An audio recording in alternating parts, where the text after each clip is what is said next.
Here we go.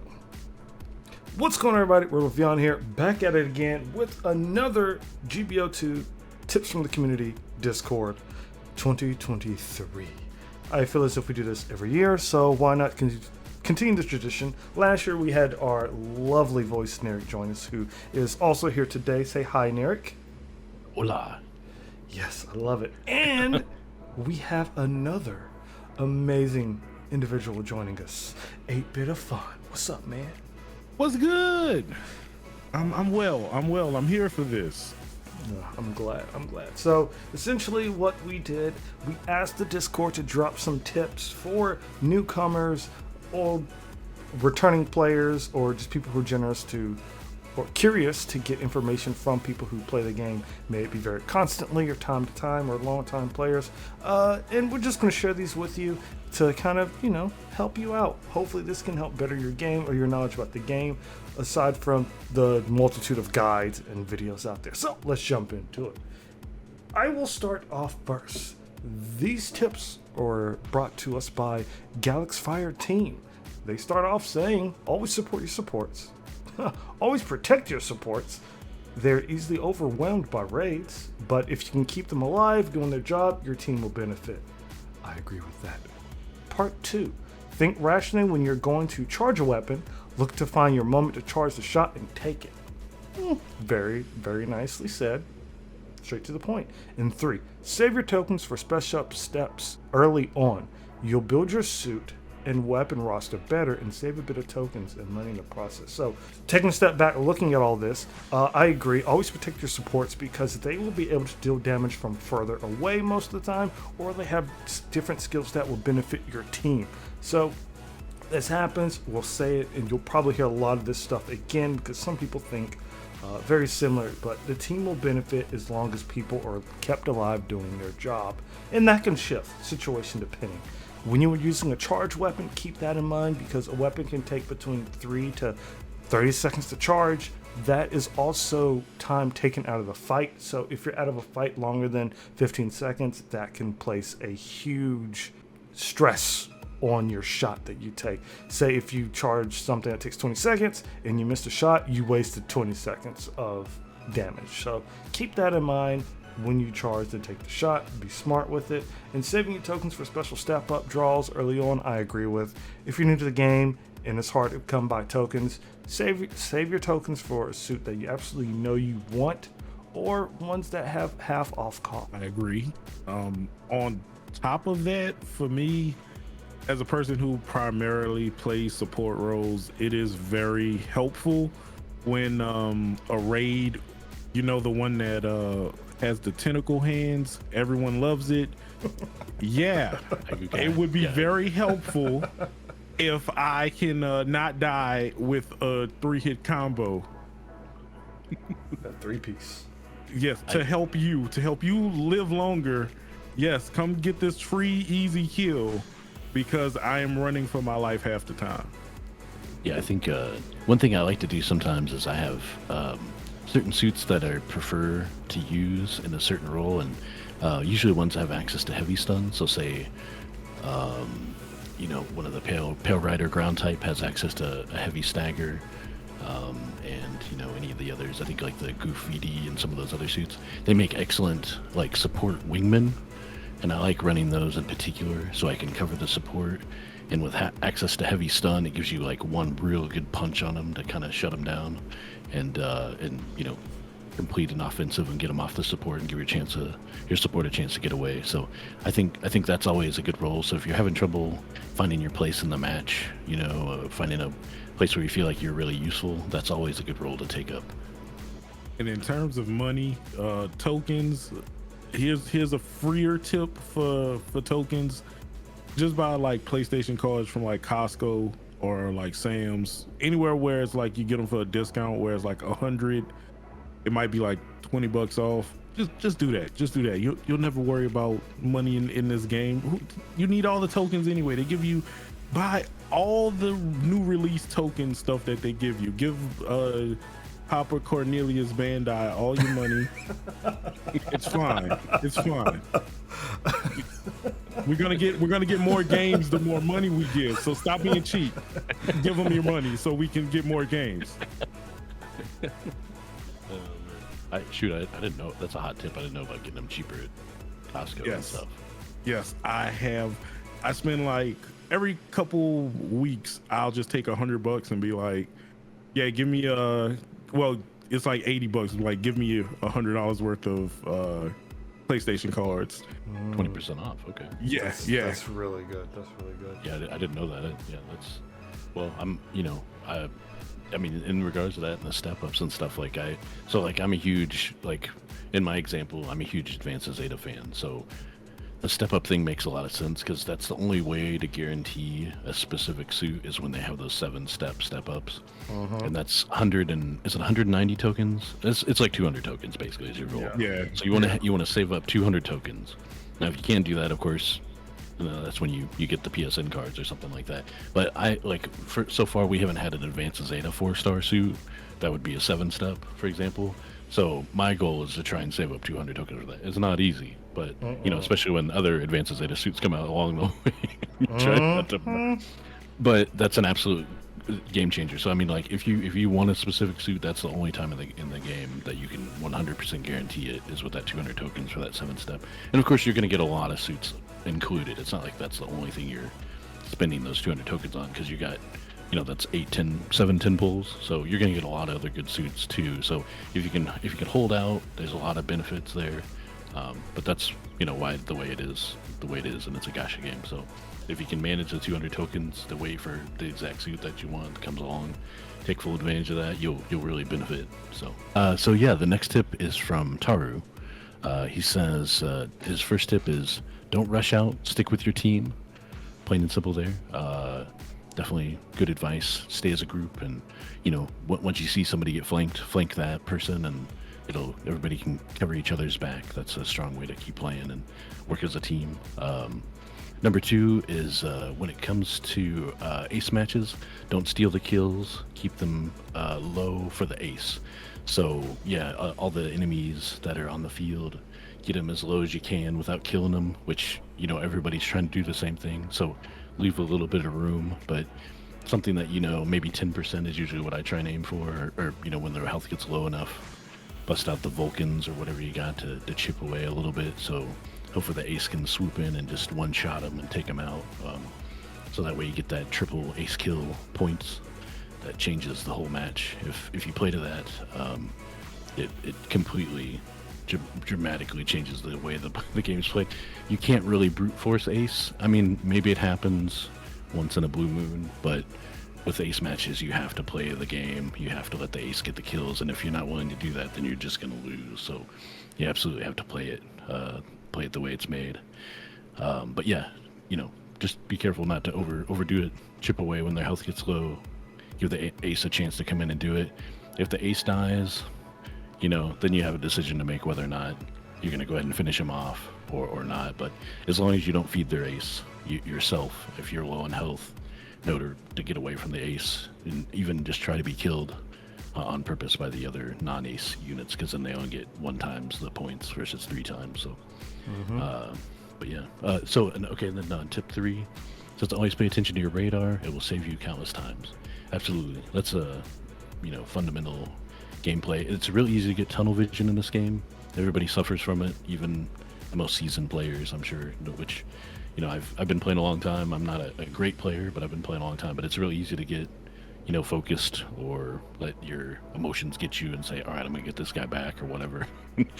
Or you're the raid and you're trying to get to the support and you're not paying attention to the radar. You think the support's wide open because you can see him, there's nobody around him, but if you look at the radar, he's got his backups right there. So that's always keep an eye on your radar. Anytime, try and get into a habit of checking it in between every kill opportunity, every shot opportunity, or when it just seems too quiet. Those are the obvious times. But the best thing to do is to try and figure it out. When you're tripping a unit, when they hit the ground, you tripped them, you have a tiny breather. Check your radar, reassess what's going on, decide if you want to go for a follow-up swing, or if you want to engage in another target that's maybe your allies, directly in melee combat with. You'll see the 2 arrows pointing at each other. That's when you may be able to back up your allies. So take any opportunity you can get to glance at the radar and reassess the situation to see if you want to be backup or if you want to further the offensive. So I agree with just a few things. Don't rush out unless you're on Arctic map. Rush, but also stick with your team. That is the key rule. Get out, but stick together. Do not be the last person just hanging in the back on Arctic base. It will be your downfall. Follow my rules for ace match. Don't be ace. You'll never have to worry about anything. Just try it. Let the real people who really enjoy being ace, they're usually a raid. Let them have it. Let them enjoy all the kills. You get to chill and relax because you just get to, randomly shoot people, and then you just hide until you find another random person to shoot at, and you're good. And always pay attention to your radar unless you're support. They are already behind you. You just turn around and start shooting immediately. You will never, just random shots, just so they think you crazy. Just turn around random, get to the last 10 bullets of your clip, turn around, just spray random door. They'll be like, yo, he's guarding for something. I'm not gonna approach him from behind. He's clearly in his rhythm of just randomly shooting behind him. You're fine. Rest of the game, easy. Covering fire is what they call it. Yes, just random suppression fire. Yeah, like, hey, suppression fire. Make sure we good. You make a good point about the start of the ace match. That's something I see people will play. Is they'll start playing the game early, even though the ace hasn't been picked at 3 minutes, because they know there's somebody that's going to be like, give me those kills, and so they'll go ahead and set somebody up and try and leave them, and then let nature kind of run its course, because there's somebody on the field that's going to want to be the ace, and they're going to finish off all those kills. And if you're going to be that guy, and you want to be that guy, then it's kind of ideal. So if you don't want to be the ace, set up kills, let it flow out naturally, and hopefully that will end up well, opportunity wise for the flow of your team and the match, the ace match itself. So that's a good point. Yeah, really good point. I will also add, if you haven't seen it, I have released a recent under 5 minutes ace guide. Check it out. It's not the most in-depth, but it gives you a nice idea of things to help improve that ace game. All right, I'll take the next one if you don't mind. Go for it. So we have Lilybeta, one of my favorite subordinates here. Lilybeta 69. They wrote, try and understand your favorite mobile suit and your roles.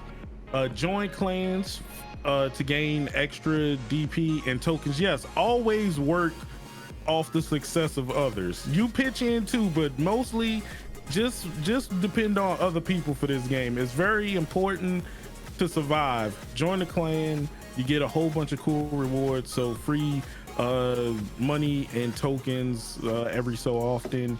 And play to have fun, not only to win, which I also agree. This game is very enjoyable, but you do run into everyone wants to be an ace, everyone wants to, be the most important person in the game or have the most kills.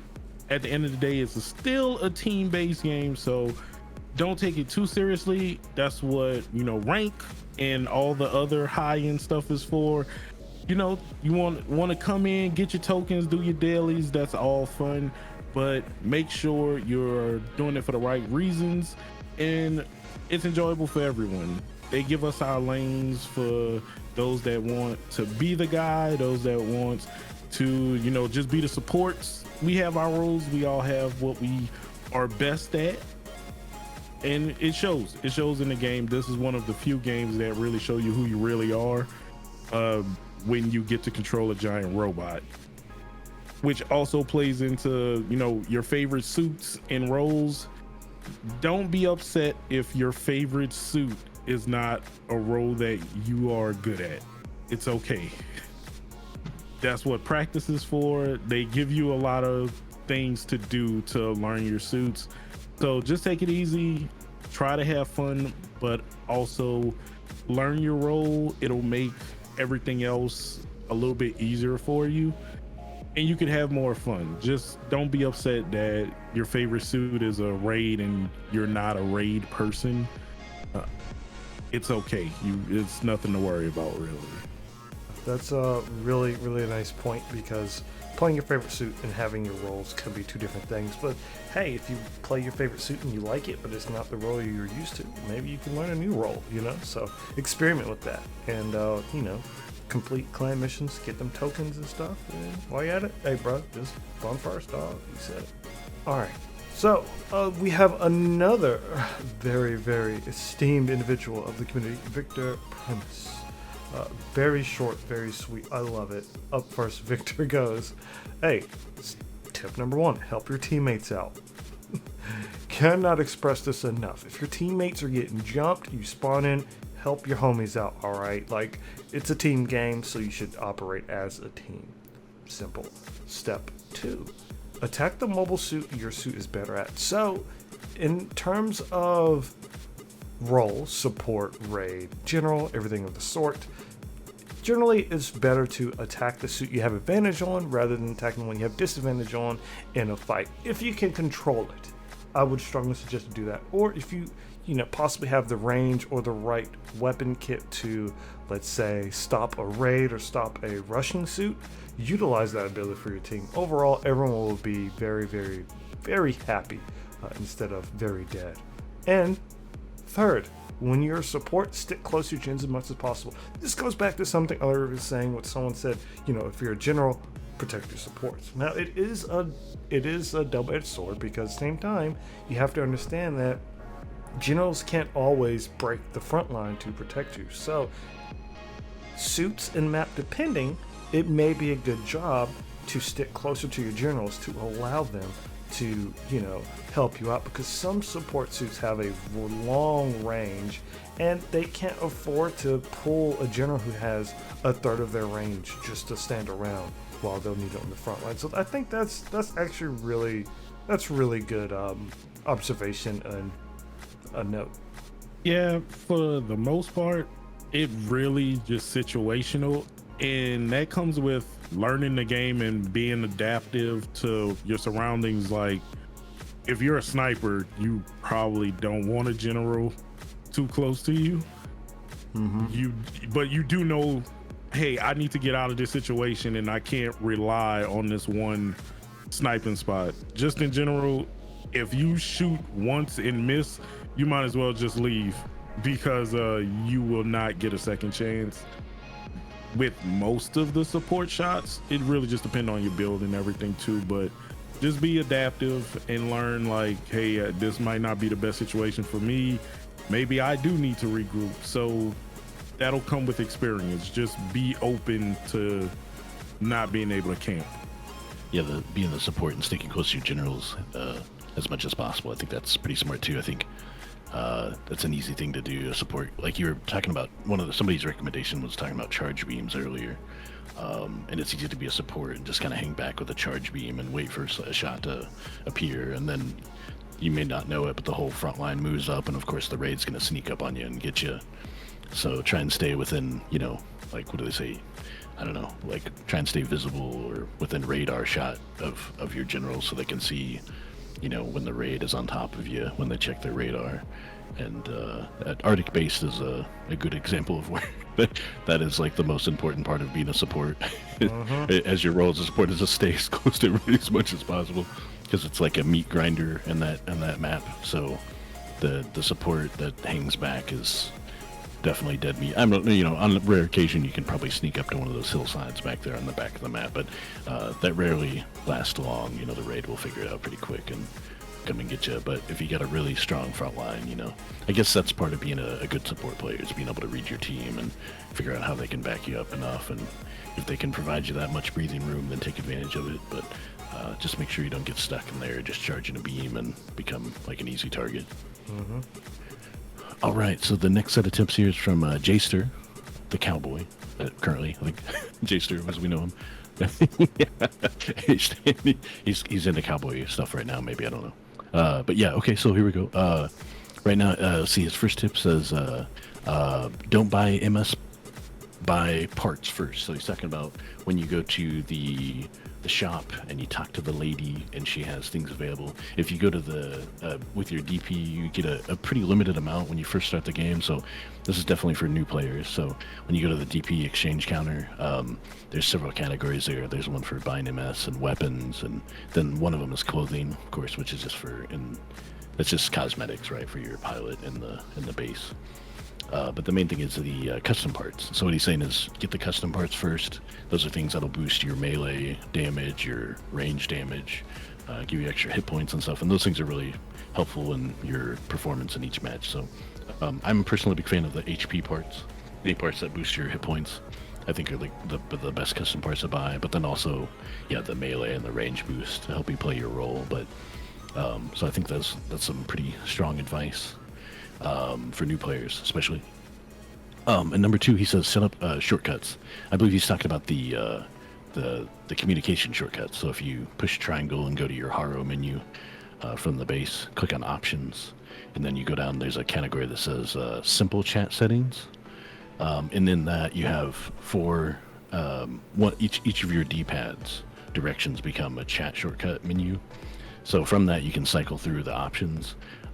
The defaults are fine, I think, to some degree, but learning what they are and stuff, I'm kind of a big fan of putting, customizing a few of them. Like I usually put, everybody says good work after the match, and everybody says nice to meet you at the beginning of the match, right? So those are the 2 most important ones to remember. But you'll also customize them, so like I tend to have, what I put, focus on enemy ace is a good one if you're in ace matches or aces in danger. Things like that. Don't get reckless whenever you're at the end of the match and you're like barely winning by a few points. You could say don't be reckless because you see people still rushing the front line when they could just hang back and win the match. So some of those are really, really valuable, I think. I switched my one of them. I think that I can't remember what the default is, but it's just like like you're asking for help or support or something. But I've switched mine to need help here. I feel like people respond to that better. And the main tip too is not to overuse them. So you can annoy people. People can even report you at the end of the match for spamming the shortcut messages. So be wise there. Don't just beg for help every time you get in trouble or something like that. Don't cry wolf, right? We all know that old story from being tiny kids and stuff, right? So don't overuse it, but it is a good way to communicate with your team, and you can definitely encourage better team chemistry there with doing that. But and then the third tip is always keep an eye out for your support, which we've gone over that a few times now. So but yeah, stick close to them, keep them within radar range if you can, check on them as much as possible. Find if a red arrow is pointing at them or is within close range, or you see them pointing a direction away from the front line. That's a pretty good indicator that the support's getting run down by a raid or somebody that's sneaky and has stealth and whatnot. So, but we've gone over that one a bunch. So, yeah, I really thought shortcuts were like the abomination for me. Like I really didn't like them, just because I was used to another game where people will spam healing. I need healing, so I really was just ignoring it. But they can be helpful if not overused. So I do recommend shortcuts. Okay, so we have another one. This one is by Android Chaos 83. Also, good photo of one of my favorite character franchises ever. But they listed create the best build suitable to your favorite mobile suits. Each one had different attributes and characteristics you can see in the customize option in the Haro menu. If you want to cover any weaknesses or play into the suit's strengths better, I recommend doing so before engaging in a match. In that way, you'll have time to see which custom parts will fit best according to the MS custom slot capacity. This is a good one, but also some people are just trial by fire. So if you're a trial by fire person, just do what you're gonna do anyway. You're just gonna slap some stuff on and make it work and learn. That's the way some people learn. It's not the ideal situation, but for a game like this, it is acceptable. Just know you may hold some people back without actually going in or if you don't read. If you don't read and just start slapping stuff on, like, oh yeah, I filled all these slots up, but it's for like back armor and stuff like that you really don't need for this suit. Or you put something that says shield is increased shield HP and you don't own a shield.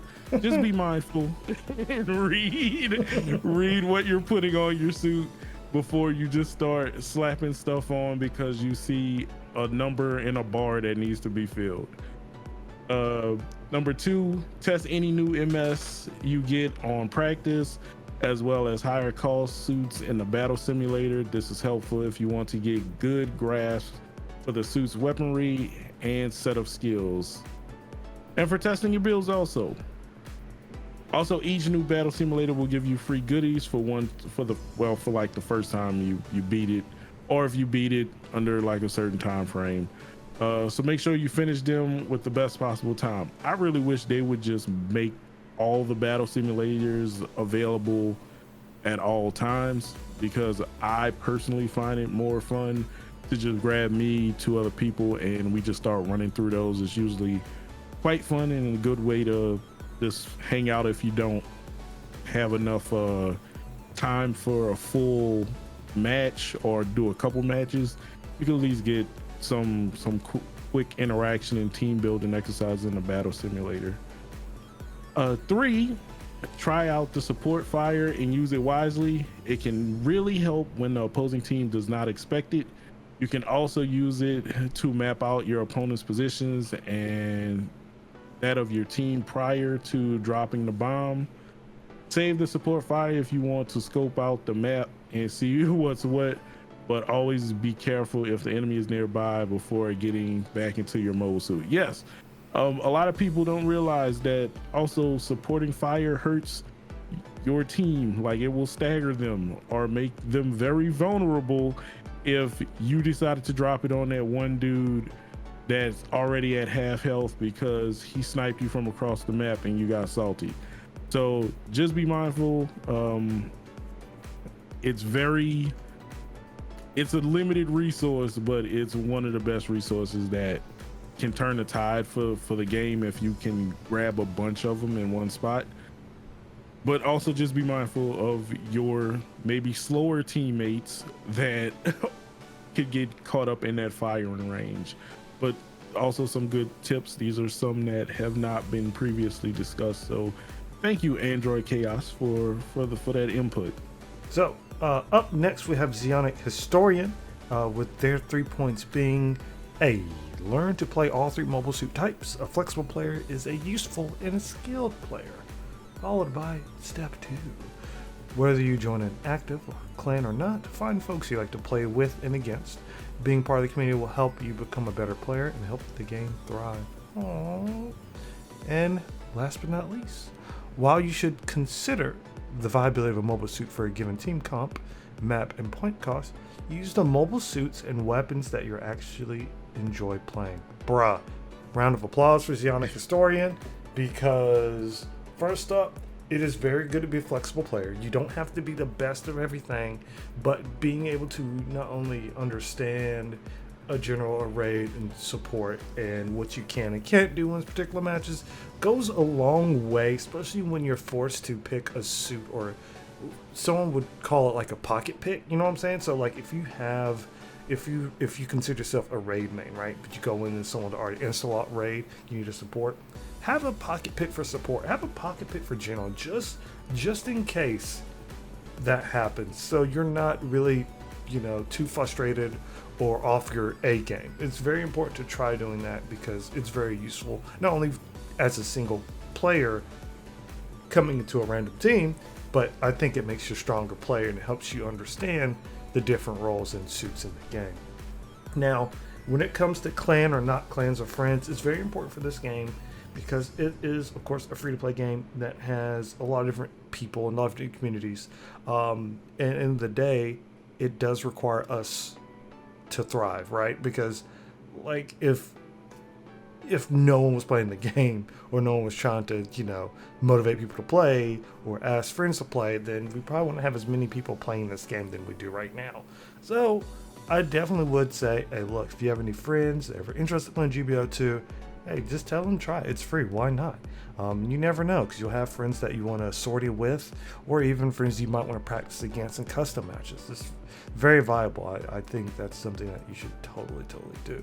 And I'm going to highlight, use mobile suits and weapons that you actually enjoy playing. That's a cherry on the top, because it is very important to have fun with this game. Don't feel as if you're forced to pick a certain suit, okay, because of a team comp or something. Granted, there's different modes, but especially if you're playing like quick match, custom match, or even sometimes in rated, the likelihood of you winning with a suit that you enjoy playing and you're familiar with is probably going to be higher than a suit you have not played with before. I mean, take it with a grain of salt. Some people might be able to get into a new suit every time and just nail it, but I feel as if you jump into a suit you're used to and you know back, front, up, down, left, and right, all ways around, you're going to have not only a better time supporting or frontlining or sneaking around for your team, you're also going to enjoy that match that much more. All right. Well, the next set of tips here, I think, kind of has a good follow-up on some of that stuff, too. This is from Byro the Dino. He has a tip here that kind of coincides really well to that. Start to use the tag system early on. When building an understanding of MS as your playstyle, make sure you can easily find suits that you're comfortable with. If you have one suit in multiple cost categories that you enjoy playing, tag them all. So I think, yeah, that follows up pretty well with some of the tips there. So the tag system, it's built into your, I think it's in your, if you hit try and go to your haro menu and then customize, and then you go to your specific suits, when you push X on them, you'll see an option there to attach tag. It's pretty easy to overlook. It's right below the customize. So when you do attach tag, you have 3 categories. You got like a purple or red or pink or whatever, and then a green and a yellow, and then a remove tag option. So you can just tag all of the suits that you like. So there's a couple good ways to use that. One thing that I kind of did early on, which I don't think has been that useful to me, but if it is to you, you could use it this way. But you could set certain mobile suits are ground only, and certain mobile suits are space only, and some are both. So you can tag them that way. That's a good way to kind of narrow down your choices if you're playing at a certain cost range, because when you join a match, it will give you that cost range that you can play within, which is 100 within is the actual cost itself is the cap, and you can play with 100 below that cost. So if it's a 500 cost match, you can use 450 and 400 as well. So within that range, you could just have a set of tags that you've tagged things for ground or both or space only based on the match that you, and so you can kind of truncate that list, I guess, down a lot lower to stuff that either you like or stuff that is ground capable or space capable based on the type of match you're doing. So that is a good tip, and I think a lot of people probably don't mess with it, but it definitely helps make your decision making a lot easier. Like, say if there's no support in your team and it's, you know, you're down to 30 seconds and there's no support and you can't decide on one, you're trying to look through a huge list. It definitely becomes a bigger problem though. The more you play, the more selection of suits you have, but still a great tip. Utilize those tags, find the suits that you like and mark them, so that way you can utilize them as frequently as possible in the matches that you feel good with. So yeah, okay. And then the second tip is understanding when your team has the advantage and knowing what to do in that scenario is important. If you're able to wipe a team, take the opportunity to repair your suit and or a teammate, capture beacons, or just position yourself ready for the next enemy counterattack. Sometimes leaving the enemy with one spawn beacon will allow you and your team to get a few easy kills if a zealous enemy pilots spawn there. Knowing when to hold a strong position and when to push is crucial and will almost always dictate a battle. That's really smart. I think in other FPS games or more Western style, they call it, like, I guess it's spawn camping per se. Mm-hmm. So like they kind of know where you're going to spawn based on where you die and where your team is and stuff. It's very similar. So, but in this game, since you have capture points, right? If they're pretty much zeroed in to down one capture point, it's really easy to set up a position to kind of, camp them down. So if they've played too aggressively and they didn't take the time to stop and capture a couple points to where they all get focused together, and that can, of course that can be in your favor too. Sometimes teams won't play together, and so I think a typical thing, you'll see, like, Vion or me or anybody will just immediately go and capture the very first point. And I think that's very smart at the very beginning of the match. But sometimes you'll have teammates that just refuse to spawn anywhere near anybody else, and they want to play solo and stuff. And so I kind of like the idea that you can kind of force them to play with you, because sometimes you need that. But I think it's smart to see the team, the flow of the battle, and how it works, and whether or not you want to spread your team out and capture more points. Because if you got a team that isn't playing well together, you don't really want to waste time going out and capturing points and stuff. I guess there's something to be said about flipping points, so you can kind of focus them in, right? So that's always probably a good move to take, but it's smart. I think it's cool to just think of the flow of the battle, and that's definitely something that you'll learn as you play more and experience the game more. But you'll learn where it's smart to capture points that haven't been captured or whatnot. Also, another weird thing is talking about it. One thing you'll notice too is anytime anybody spawns at a capture point or spawns into the game generally, you always see that invulnerability health bar. You'll see if it falls from the sky, then you'll know that they're in their suit, and they drop from the sky. But you'll also notice that you'll see those invulnerability health bars on the actual pilots themselves. So if they decide to spawn in at a capture point, you'll see way down on the ground, you'll see an invulnerability health bar. And that means that's a pilot spawning in. And the reason they're spawning in there is because they're going to do supporting fire. So if you want to try and intervene in that, shoot a bunch of rockets or explosives or splash damage or whatever onto the capture point to prevent them from doing that, that's a pretty wise choice if you have the opportunity. So something to look out for, to kind of elaborate on that as well. So okay, and the third tip says everybody has mentioned here the need to protect supports and pair up, so I won't cover that here.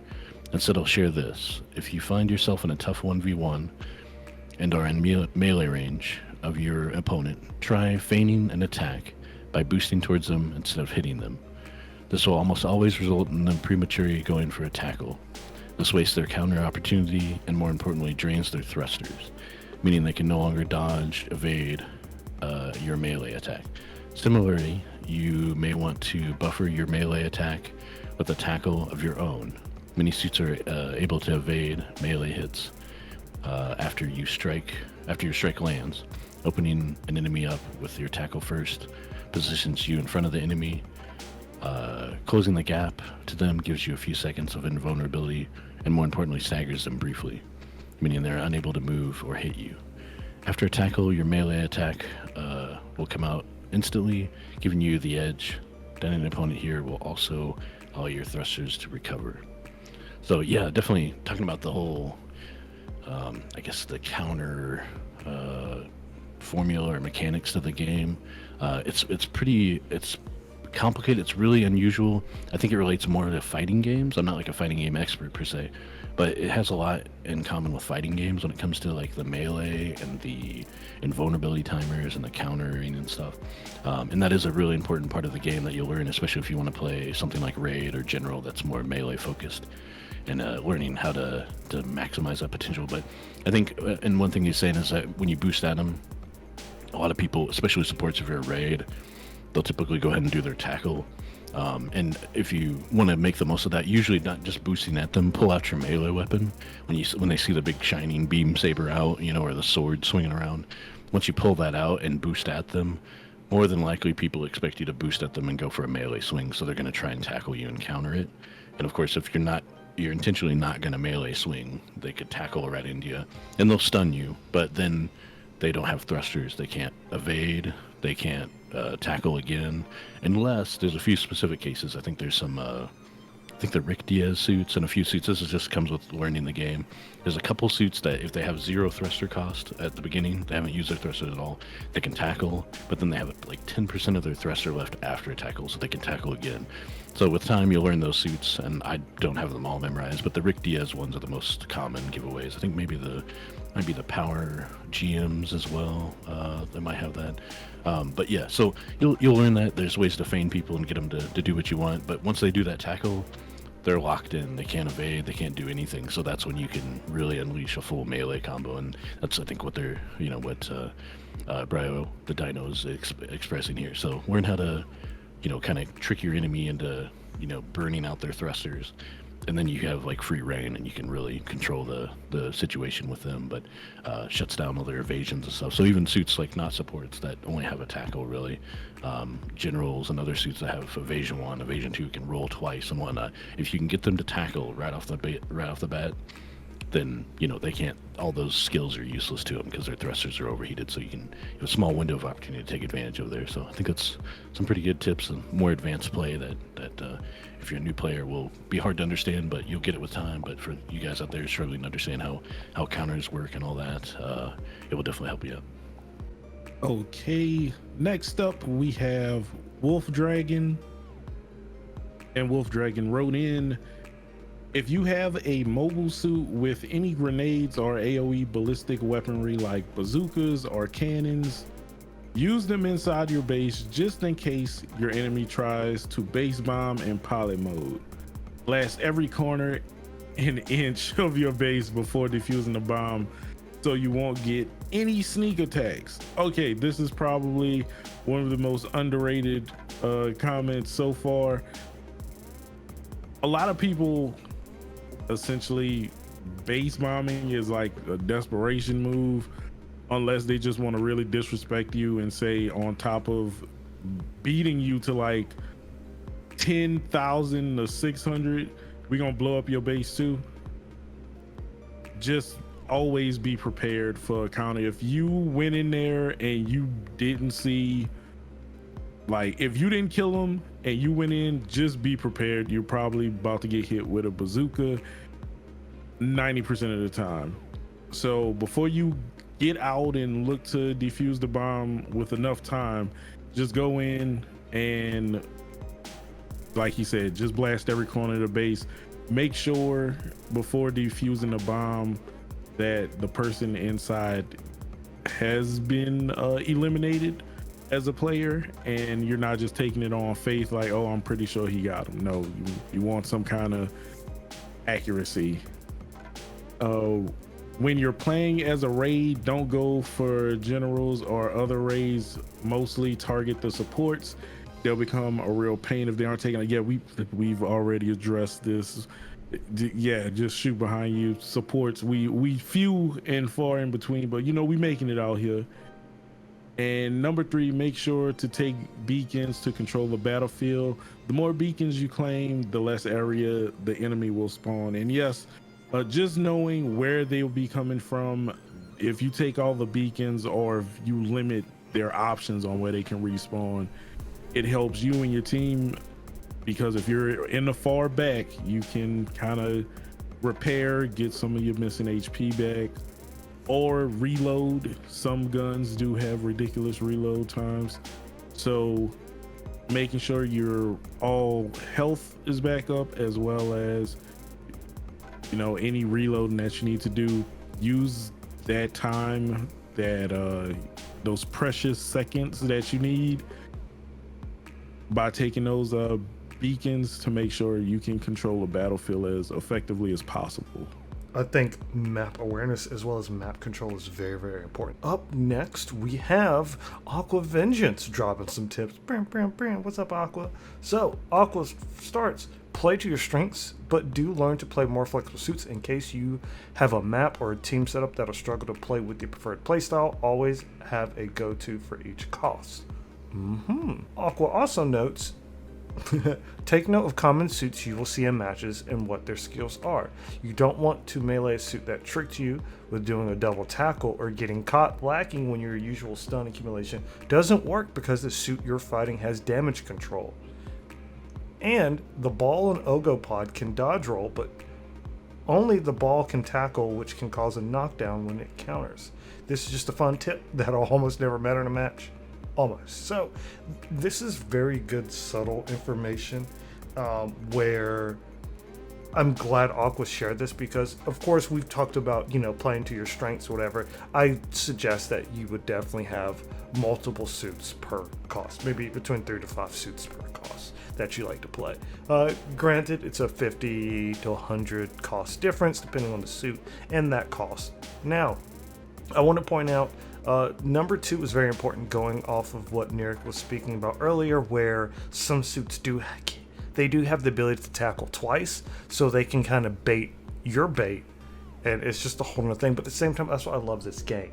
You'll learn that some suits have other skills that are just like, oh, this doesn't work on this guy, or this guy won't get staggered like all the other suits on his team, so you have to change it up, as well as possibly change your rotation in the weapons you use, or your targets, or your focus, or even call for help using the shortcuts like we spoke about before.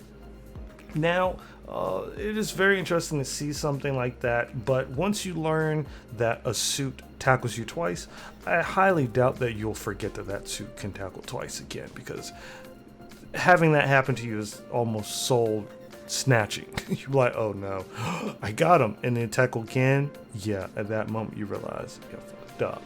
But it's you hear that guy say it. Yeah, I at that moment. Because at that moment you knew you fucked up. Yeah, it's like, and then you have that too. You have the sigh of pain, and then you're like, that's when you're like, oh, this is where the game relates to a fighting game. It's like learning the frame datas and learning what moves counter what moves and stuff in fighting games. That's what makes the game so awesome and unique, though.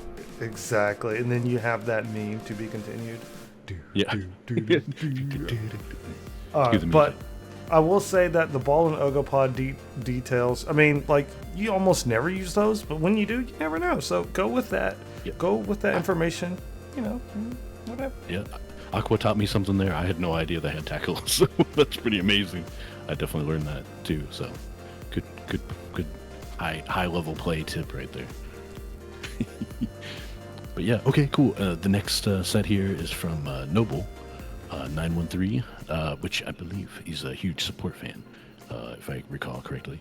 I know he was excited for any type of certain support suits that come up on the banners. So, all right, so here, let's see. First tip says, your team is made up of generals, raids, and supports. Make sure you don't leave anyone behind just because you want kills, which definitely a good tip for Arctic Base. Not to sound like a broken record, but yeah. So it's weird. I think, is it the other one? Is it the Destructed City? Whatever the city is, it's definitely where the city's all knocked down and there's the broken highway pieces and stuff. Everybody knows what it is.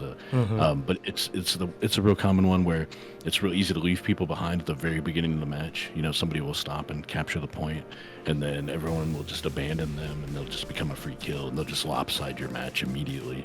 So it's good to have, because if you don't have that first spawn point, the base is so far away that anytime anybody dies, there's no chance for reinforcement. It just takes way too long. So you really have to capture that first point. It's really important. So don't just abandon that person, and the person that's willing to do it, or maybe they've been abandoned so many times that they don't want to do it anymore. So don't be that guy and actually hang out with them, cover their butt for a few seconds, because people will tend to rush because they'll be able to kill that guy real easily.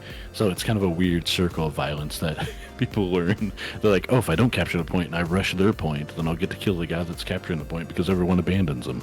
And so people kind of learn bad habits that way. So definitely stick around, cover your guy that's capturing that first point, and just try to stick together as a team. So kind of a good general tip there, but on that match specifically, I think it shines especially true in that case. Okay, so the second tip here is if you're new, use a training instructor to get some of the free suits, as well as learning the basics about the classes, which that's a great underrated tip there. The training instructor, she's the girl in the middle of the base, so right when you start the game, you boot it up. Trinda is her name, I believe. So she's got a little flight suit jacket on. She's right in the middle there. So when you start the game, there's a bunch of training missions there, and once you go through them, I don't recall. I think there's some. Was it like the training MS, the GMs, the training GMs, and a few things that I think you can get. But especially, there's a lot of tokens there. So when you first start, you're trying to save up a bunch of tokens for step ups and things like that. I think when you first start the game, the very first time, there's like a 72-hour step up, like 3-step.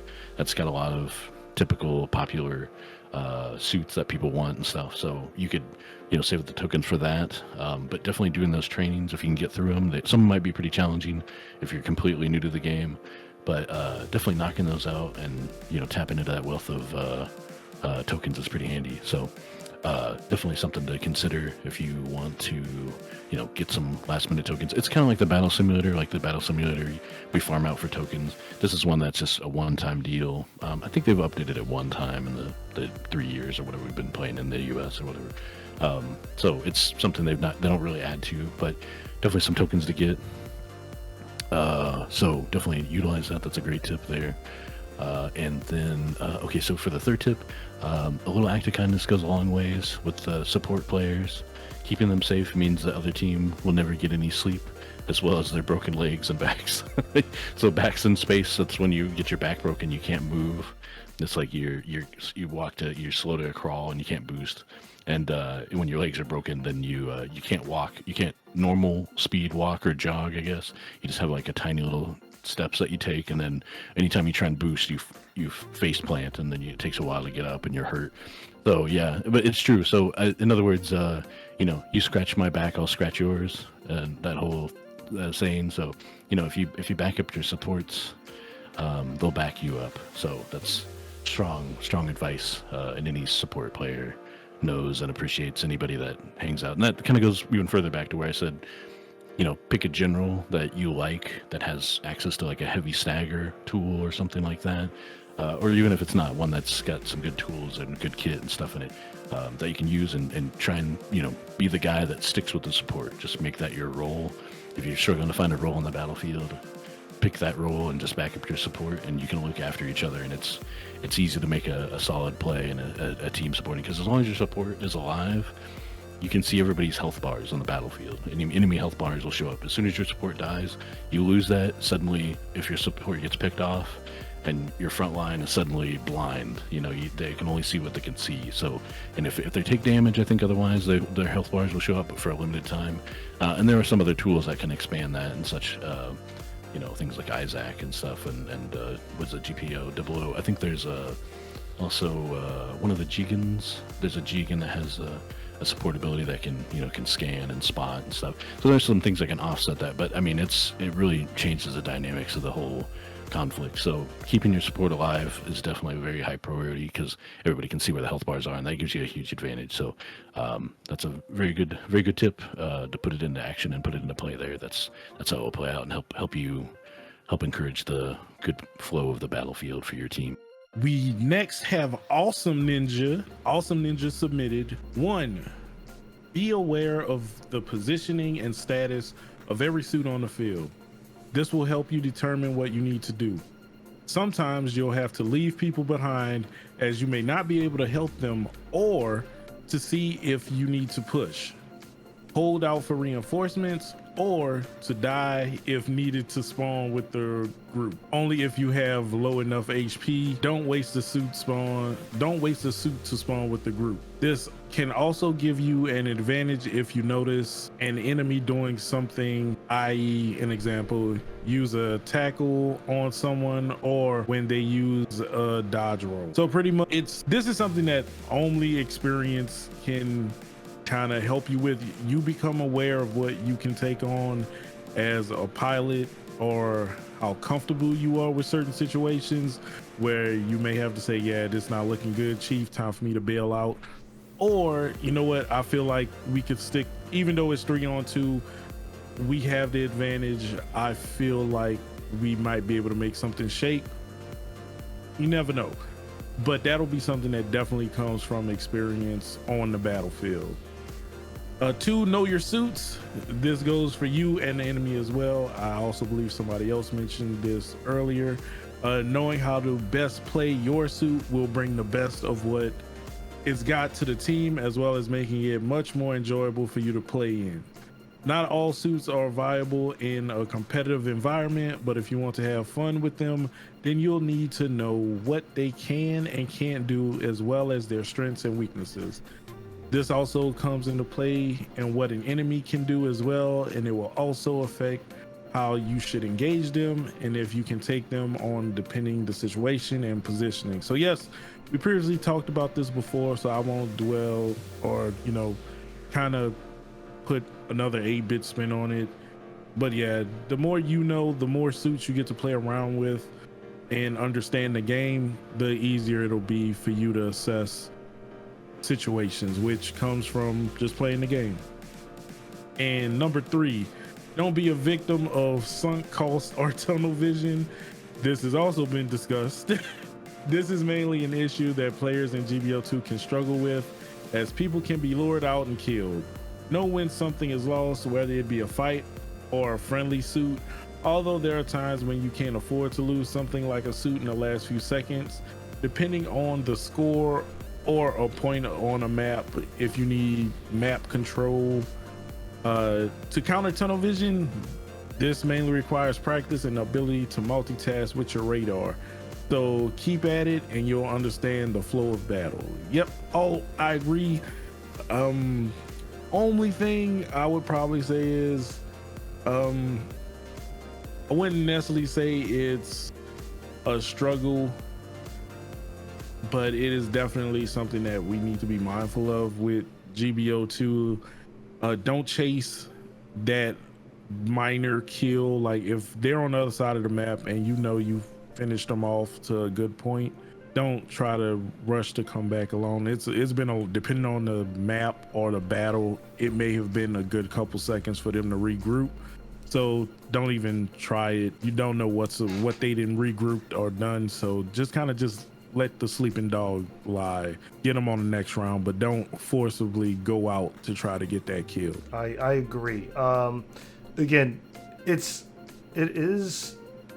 can be challenging when you first come in GBO2, but radar awareness is very important. Also, you can't just rely on your radar because some suits are immune to said radar.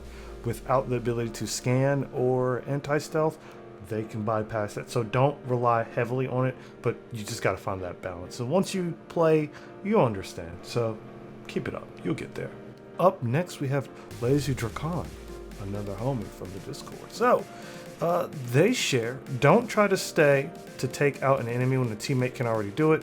Go help another in a fight. Yes, we'll come right back to that. Next, don't steal someone's roles. For example, when you're focusing on the support, when your general is focusing on the support while the raid is nearby and you could have been helping with others against generals and raids. Yes, 2 yeses for number 2. And last but not least here, try to play to your team composition and suits, where if many suits that play long range, try not to be so aggressive. So let's back the top. All right, so from the get-go, when you're fighting, you don't need 3 suits to beat one person, right?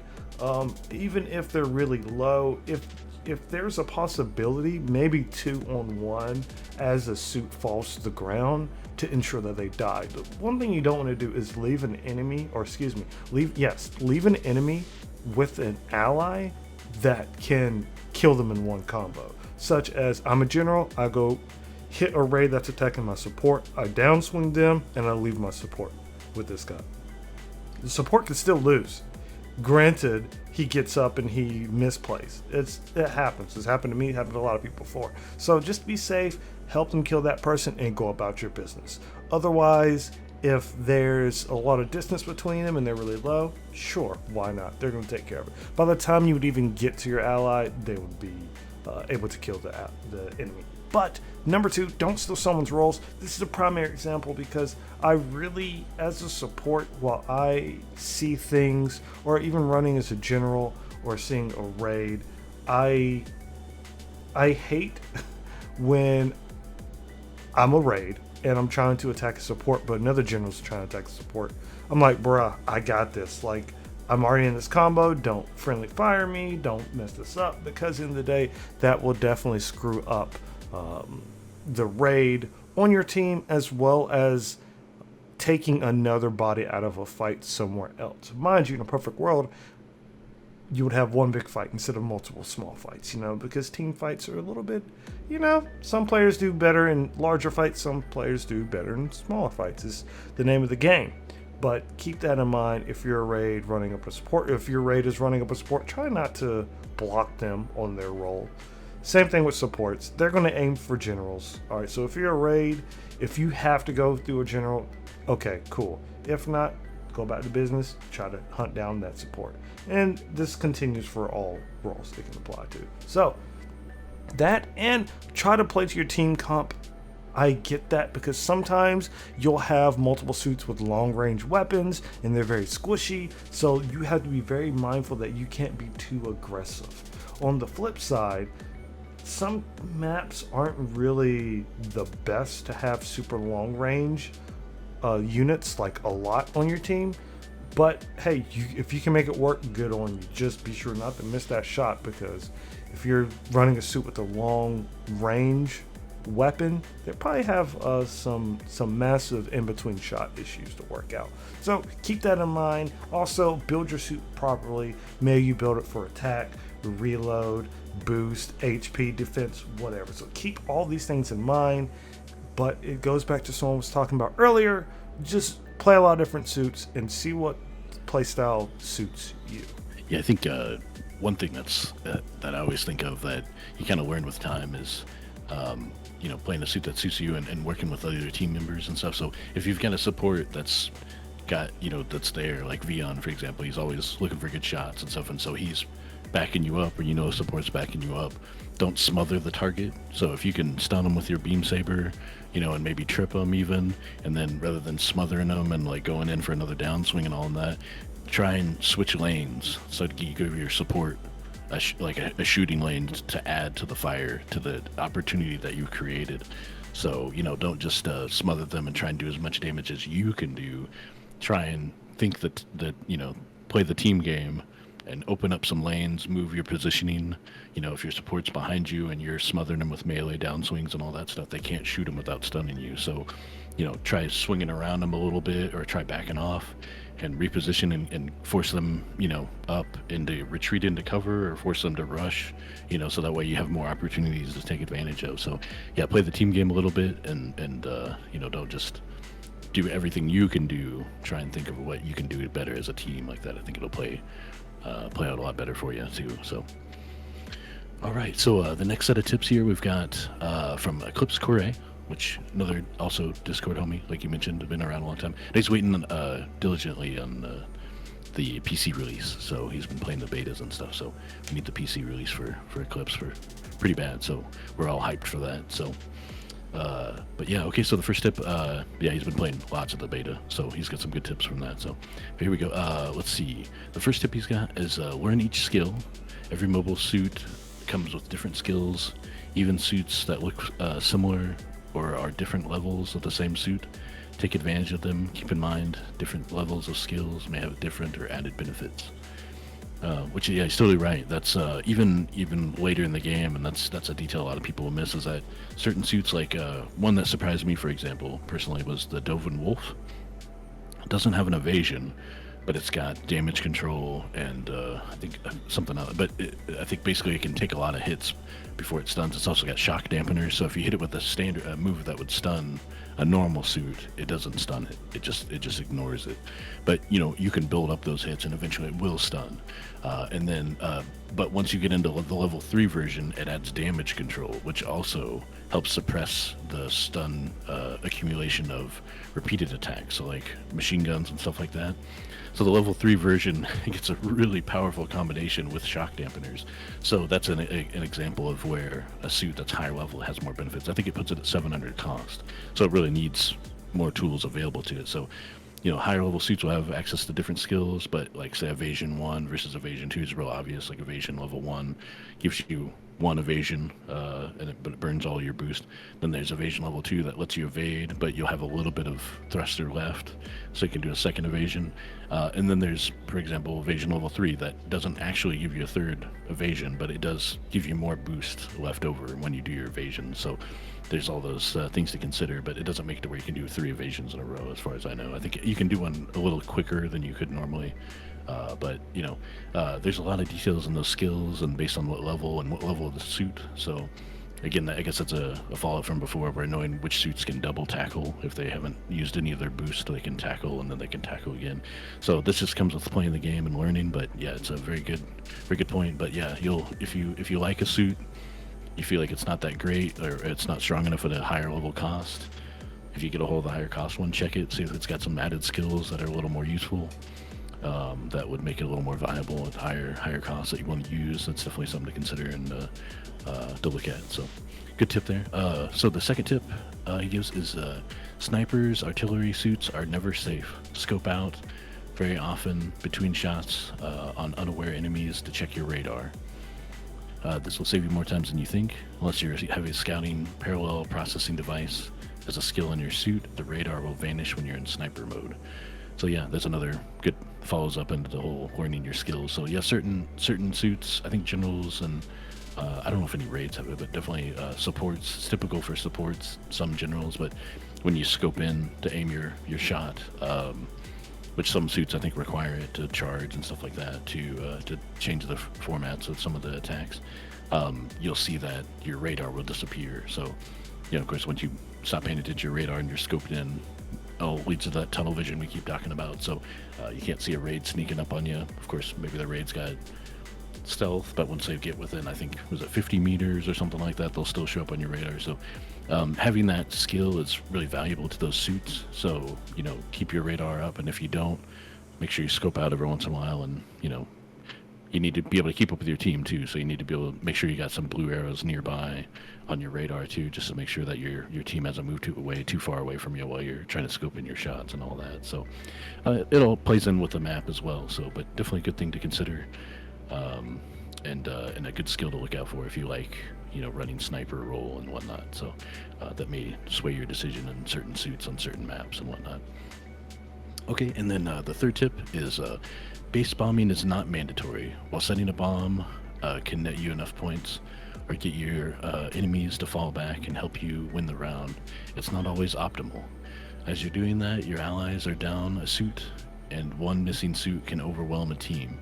Be smart and determine if they are, or if they can really spare you, or if you really should base bomb. It's likely best to try and base bomb in the last 3 minutes of a round, but not the last 60 seconds. That's how long the bomb takes to go off. So you also can't set bombs. Oh, and you also can't set bombs in ace matches.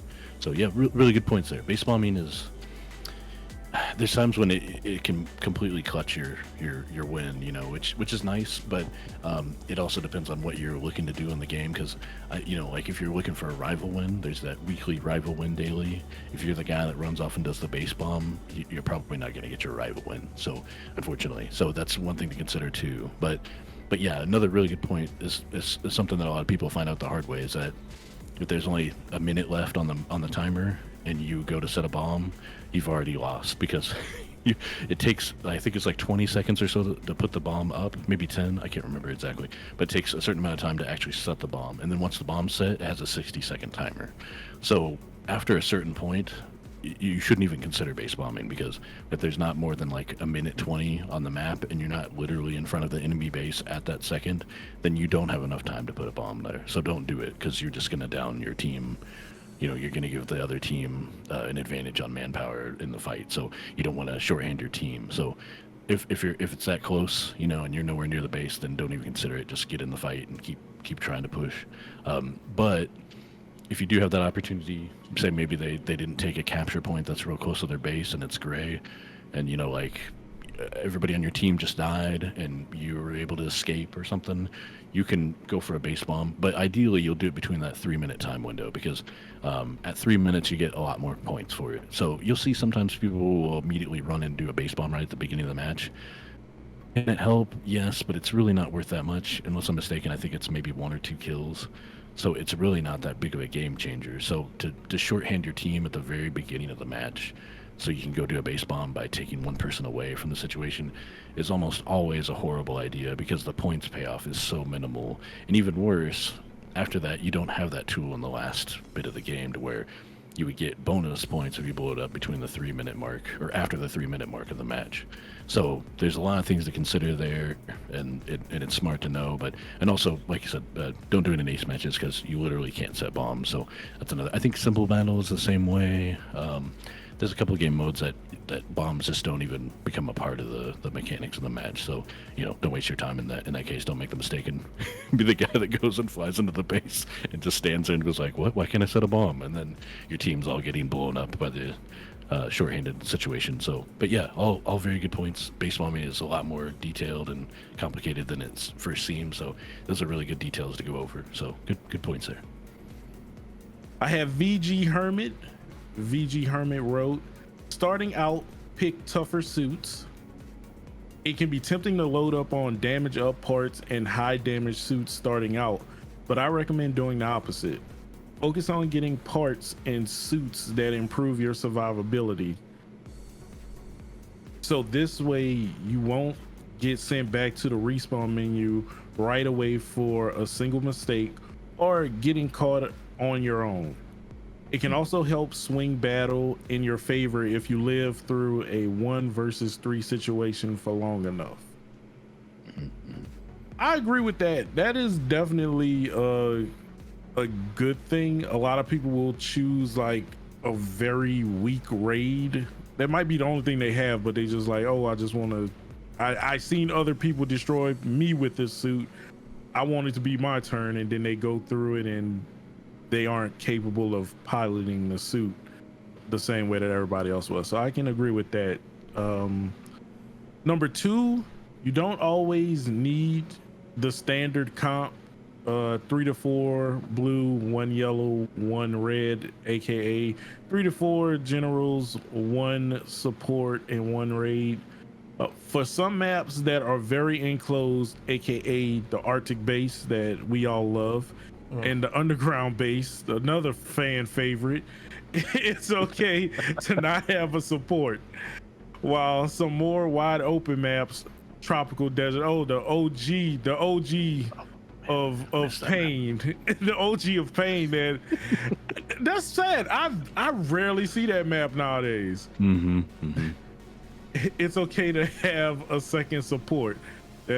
That was the Zammo map back in the day. And number 3, never be the person who holds up the lobby. Most suits are viable in this game despite popular belief. So never be that person who holds up a lobby till the last second because you dislike a suit choice. It's better to just leave the lobby if you aren't happy with how your team comp is going, as it'll save everyone's time. Any disconnect penalty will be erased by the next completed game anyway, so there's no harm in leaving before the game starts. That's the best tip. Yeah, that is in this whole list stuff. I absolutely love yes, absolutely amazing. 10 out of 10. 10 out of 10. What else needs to be said? What else needs to be said? Like if you don't like it, leave. Just leave. Thank you. That's like I don't want you playing. Yeah, like another the perfect example. So it's quick match for yeah, sake. Yeah. I'm like not even a rated match. Because we all know, Lilybeta loves to use RX-78, right? Lily is really good with this suit, but sometimes people don't want him using this suit because they're like, oh, that's just not good. So they'll sit there and hold up the lobby. I'm like, y'all need to stop. Y'all need to be stopped. Y'all just need to be just hit him with that. Don't be such an elitist, sweaty kid. Come on, just play the game. It's quick match. Yeah, and you have no idea how good they are with that suit. And exactly. You will be amazed when they end up on the scorecard and you're not. Exactly. Sorry, 8-Bit. We kind of got really excited from number 3 there. Yeah. Oh no, I too was excited for number 3 because that is the pain of existence when you're just like, yeah, I'm gonna like, I just want to play this suit. Like, this finally showed up. The 350 match finally showed up. This is the this is the highest match I can get with this suit. Just let me play my suit. Just give me my Gigan and we can go back to the 500s and 450s. Just let me have this Gigan in this even if it's just a 250, just let me have my Gigan and leave me alone. Get it, Gigan. Get it. Get it, Gigan. Get it, Gigan. Like, y'all have this game all week This is exactly that's you guys have plenty of time to play, and I'm just in between my homework or my kids taking naps or whatever. You know, everybody's got their thing that they're busy doing, right? So, you know, like Vion says, fun first. That's why you're here to play the game. Don't overdo it. You know, let people have their fun too. You know, and that's really the whole point. That's why you're playing the game, right? Is to have fun, not to patronize people about how they play the game, but you know, just to try and make the most of it and enjoy it. Yes. Fun first. Fun first. All right, so I know this has been a different approach, and this has been a longer tip video, but you know, over the years we've grown, and I hope we can continue to grow with the support of everyone here, as well as 8-Bit, Nirik, and everyone else. I really appreciate the both of you coming on here, hanging out with your boy, going through some of these tips here. I appreciate everyone in Discord who has submitted their tips to be part of this video. If you are not part of the Discord, I'll have a link to the joining the Discord in the comment section / description below, so make sure you come in there, be fun. I like to remind you, however, it's not just Gundam oriented. There's a lot of different people there, play a lot of different games, so just make sure you come through, be nice, be courteous, and don't get a mod mad. But we're really laid back, so we would love to have you. So come on, get you a plate, darling. Come on, get your plate. You know what I'm saying? Come on, get it now. Go Get on, a Geegan. Get a Geegan. Yeah. Go on, getting you a plate now. Go on, getting you a plate. So, before I do the closeout, Nirik, 8-Bit, anything you guys like to tell the people before we disperse? I'ma just say y'all need to go ahead and subscribe, like and subscribe, because we need to get my man's to 8K by the end of the month. So do that for your boy. We need to every like, every put the algorithm, put us in the algorithm. Yeah, I mean, and if you are the kind of guy that's concerned about good team composition and people that know how to play the game, then that's the perfect way to do that, right? So give it a thumbs up. That helps put it in the algorithm. People will see it. You know, join the Discord, be a part of the community, find people you want to play with. You know, join us. That's the best thing, and I think that's just that community building that Vion's doing for us. That's gonna have huge impacts, way more than patronizing people for their suit type choice or something like that. You know, become a part of the community. Vion's given us the tools and the resources for us all to get together and actually make a community, do matches together. That's really where you're gonna find the best time. That's really where you're gonna succeed the most. So take advantage of that, like the video, share it and whatnot, get on the Discord and hang out with us, and we'll have some more fun with this game. Hey, I love to hear it. Also, make sure you hit our boy 8-Bit up with some love and some TLC. His link's in the description below as well. Nirik's, he is running from the cops, so his stuff is not there right now. That is a joke. He is not running from the cops. Do not report Nirik or anything.